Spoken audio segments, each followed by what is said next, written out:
These bacon wraps are the perfect side dish for your Thanksgiving.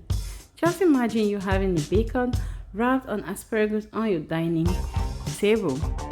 You don't have to do a lot. Hey guys, welcome back to my channel. If this is your first time here, thank you for stopping by, and if you're always here, God bless you and happy Thanksgiving.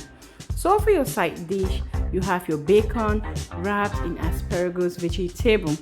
You don't have to do a lot. I added just my white pepper, black pepper, smoked paprika. I didn't add salt because my bacon was already salted, and you don't have to do a lot.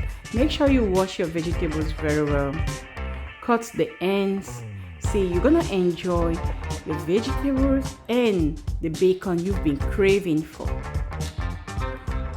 Add your spices. Wrap the bacon around the vegetable. Pop in your air fryer, and in 10 minutes it's ready.